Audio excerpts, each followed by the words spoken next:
میرے آقا علیہ السلام نے فرمایا سلاستن لا تسأل عنہم، تین بدبخت ایسے بد نصیب، ان کی ہلاکت تباہی بربادی کے بارے میں پوچھو ہی نہ کہ کس وجہ سے یہ ہلاک ہوا، وہ ہلاک ہوئے ہی ہوئے۔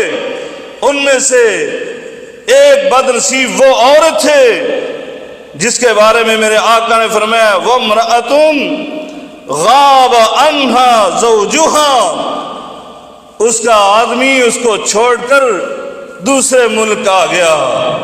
کویت میں پہنچ گیا، قد کفاها مؤونۃ الدنیا، اور اس نے اس کو ضرورت کی ہر چیز دنیا کی دے بھی دی، مال بھی دیا، نان و نفقہ بھی دیا، مکان بھی دیا، کپڑے بھی دیے، کھانا بھی دیا،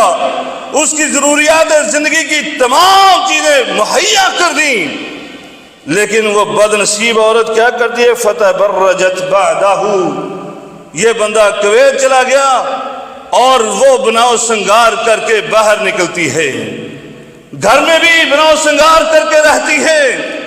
اور پھر بازاروں میں جاتی ہے، لوگوں سے ملتی ملاتی ہے، فتبرجت بعدہ، اس نے بے پردگی اس کے بعد اختیار کی ہے۔ میرے آقا نے صرف اسی بات پر کہا ہے کہ یہ تبرج کرتی ہے، یعنی بناؤ سنگار کر کے اس کا اظہار کرتی ہے لوگوں کے سامنے، آگے کچھ نہیں کہا فلا تسأل عنہا، اس کی ہلاکت اس کی بربادی کے بارے میں پوچھو ہی نہ، یہ ہلاک ہو کر ہی رہے گی۔ دوستو اور بھائیو، بیسیوں ایسے کیس موجود ہیں۔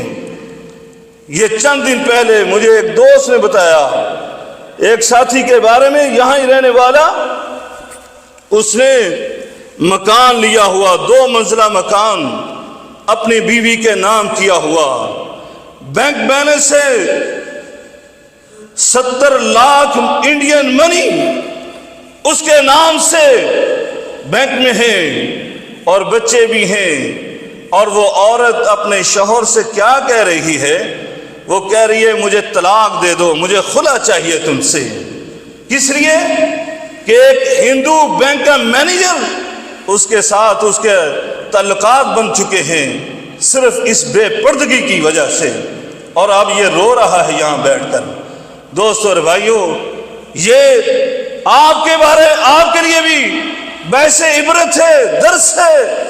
کہ ہمیں اس طرح کے اقدام نہیں کرنے چاہیے، اور وہ خاتون تو تباہ و برباد ہو کر رہے گی جس کے بارے میں میرے آقا نے کہا۔